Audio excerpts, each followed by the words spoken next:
Hablaremos esta noche del tercer matrimonio de Lucrecia Borgia. Lucrecia Borgia con Alfonso d'Este, los de Ferrara, ¿no?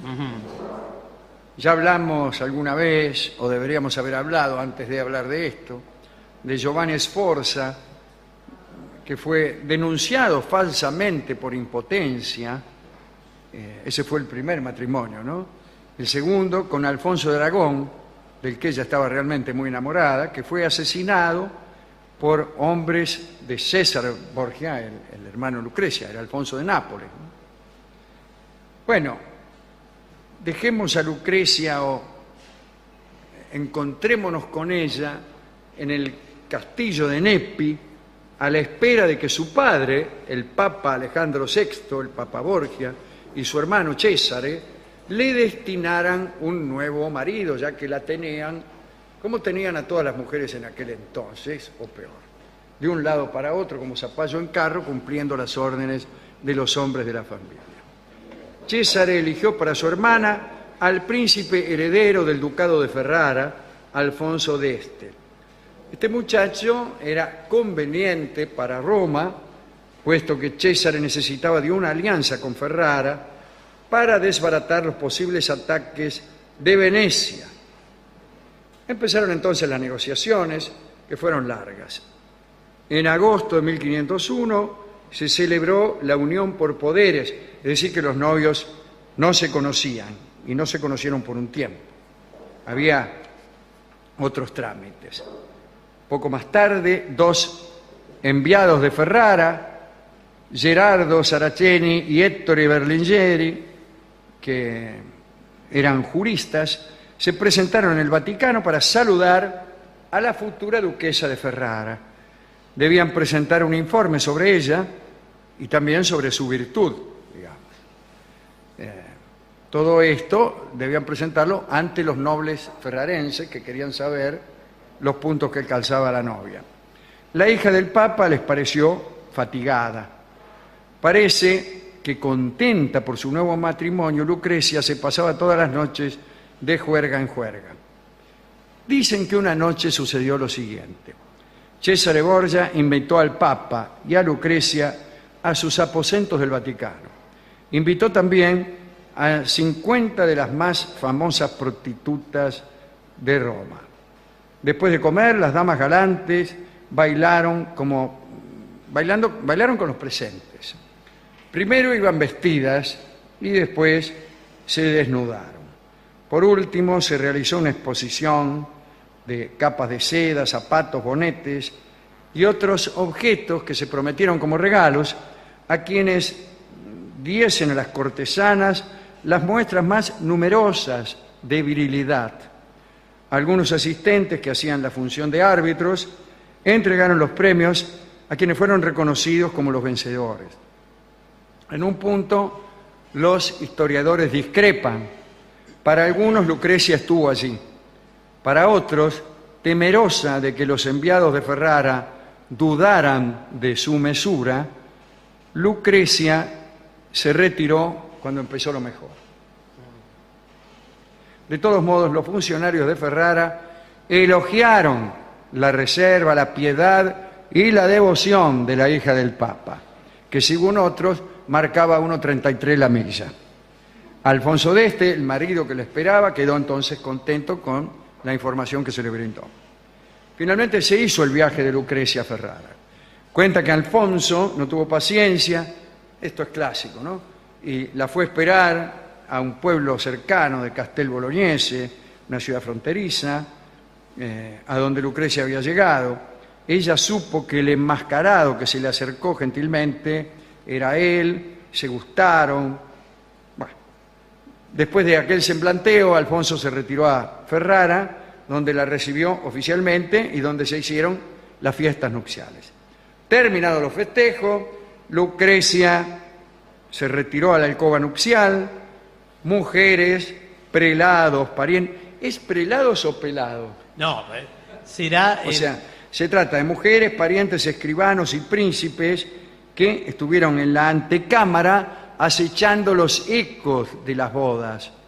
Sí, Y se comenta que Alfonso se reveló como esposo galante, expresándose en 3 combates exitosos. Pero eso, ¿quién lo vieron? ¿Prelados o pelados? Prelados, que también... Y también pelados. Pueden ser pelados. Incluso hasta puede que un prelado sea, Sí. de un modo casi sobreactuado, pelado. Bien, Alfonso era un hombre moreno. ¿Qué tal, moreno?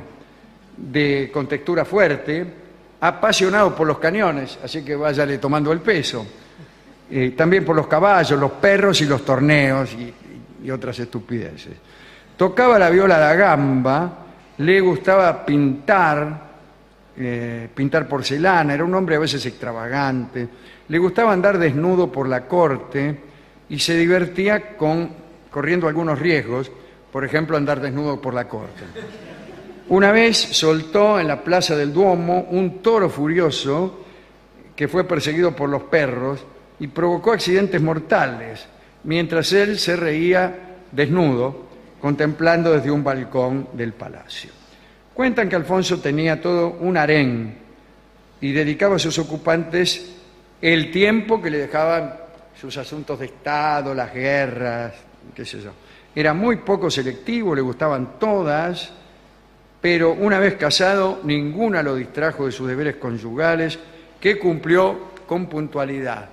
La puntualidad es una virtud de relativa importancia cuando hablamos de cuestiones relacionadas con el erotismo y el éxito venéreo.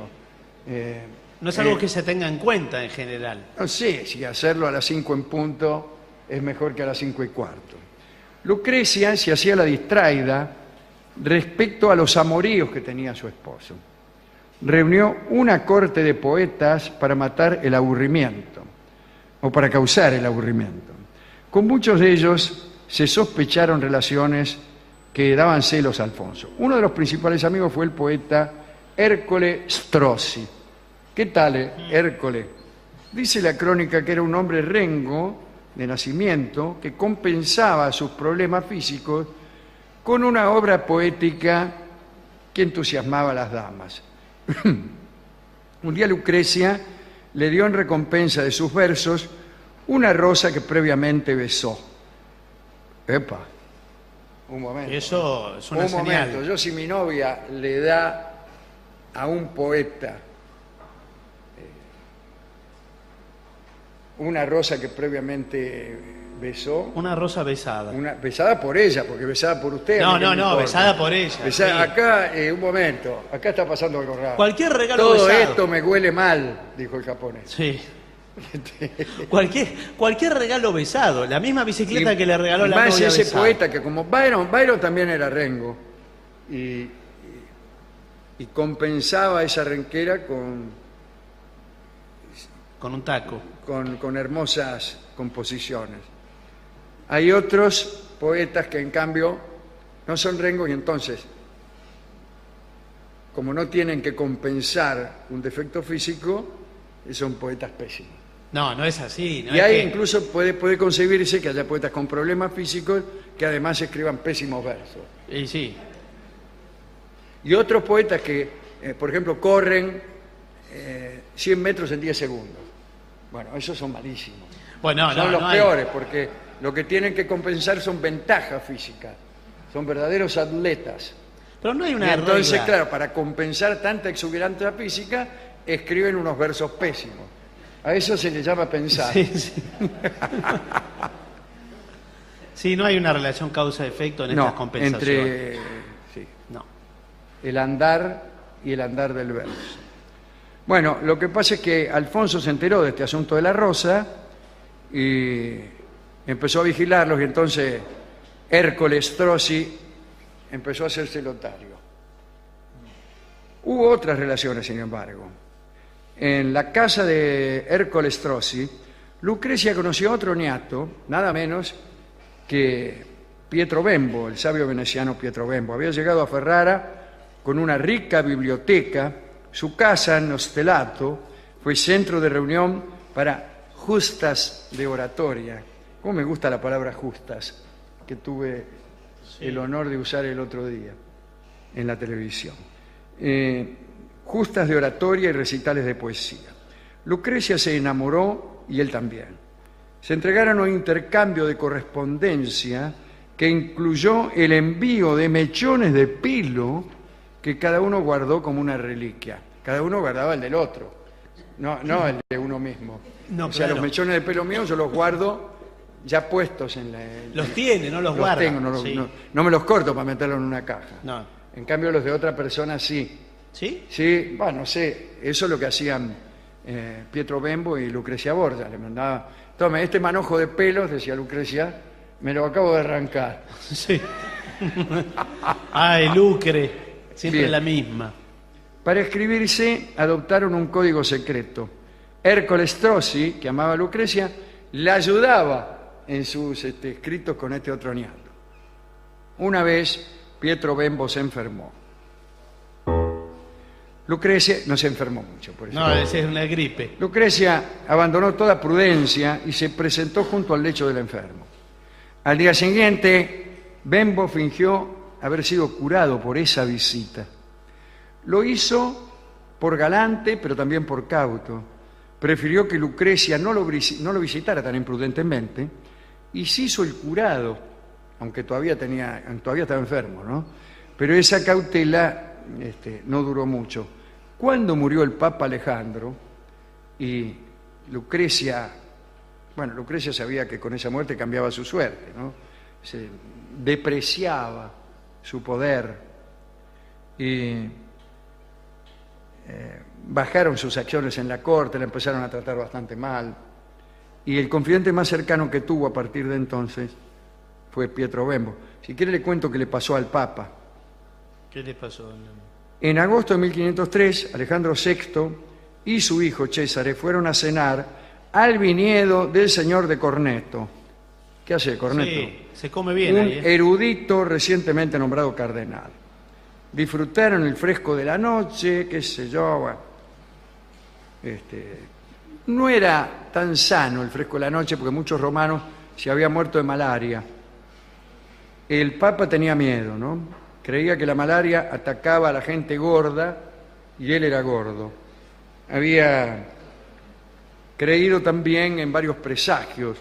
Una vez cayó un búho a sus pies y se aterrorizó.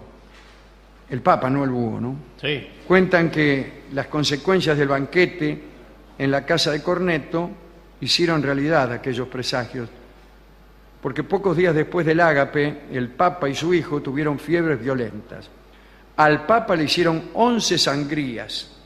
A César lo hundieron en una tina de agua helada. César se curó, el Papa murió. La consecuencia que extraemos de esto es que son preferibles los baños de agua helada que las sangrías. Muchos hablaron de envenenamiento. La mayoría de los historiadores cuentan que César había enviado al cardenal de Corneto un vino envenenado que solo debía ser servido al anfitrión y por descuido del bodeguero se lo sirvieron a todos. Según otra versión, el señor de Corneto había envenenado él mismo al Papa.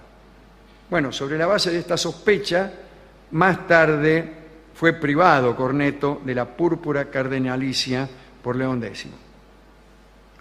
Unos dicen que lo bebido fue la famosa cantarela, pero como la base de la cantarela era el arsénico, y el arsénico preserva los cadáveres de la descomposición, la hipótesis fue desechada porque el cuerpo del Papa Alejandro VI se degradó. Los cronistas más cautos hablan de malaria o de platos en mal estado directamente. Bueno.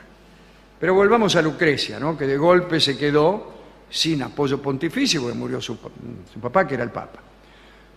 Siguió el intercambio de cartas con Pietro Bembo y Alfonso d'Este volvió a sospechar. El poeta vivía en una finca, como hemos dicho, de Ostelato, que le habían ofrecido las propias autoridades de Ferrara. Alfonso lo expulsó educadamente. Anunció que iba a cazar a esa región y que por tanto necesitaba la casa de campo para alojar a su séquito. De este modo obligó a Bembo a abandonar el lugar. Bueno. Bembo entendió el mensaje y salió rajando. y cortó completamente las relaciones con Lucrecia. Alfonso, preocupado por los desvaríos de su esposa, la vigiló más, hizo construir para intimidarla un pasaje interior que le permitía llegar en cualquier momento a la pieza de Lucrecia. Porque no es como acá que apolillás juntos, no, usted tenía una pieza por acá y la mujer una pieza por ahí.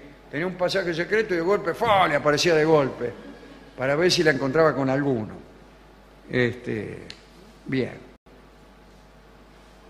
Sin embargo, Lucrecia para algunas cosas tuvo tiempo. Tanto es así que se enamoró de su cuñado, Francisco de Gonzaga, que era el esposo de Isabel d'Este, hermana de Alfonso. Los Gonzaga, como usted sabe, creo que provenían de Mantua. Y empezó otra serie de correspondencia, ¿no? Otra vez con la ayuda de ¿quién? De Hércules Strozzi, el enamorado incondicional. Y él le buscaba metáforas, eufemismos para dar cuenta de la pasión que sentía Lucrecia por Francisco de Gonzaga. Hasta que un día Alfonso descubrió las cartas. Como no le convenía atacar a su cuñado Francisco de Gonzaga por cuestiones políticas, atacó directamente al que los ayudaba, a Hércules Strozzi. En junio de 1508, Strozzi, y yo ya lo veía venir, apareció muerto con 22 puñaladas en un camino. Todos esperaron que el duque Alfonso iniciara una investigación, pero no pasó nada. Hicieron un fastuoso funeral que reunió a todos los intelectuales ferrarenses, pero no apareció funcionario alguno, no fueron.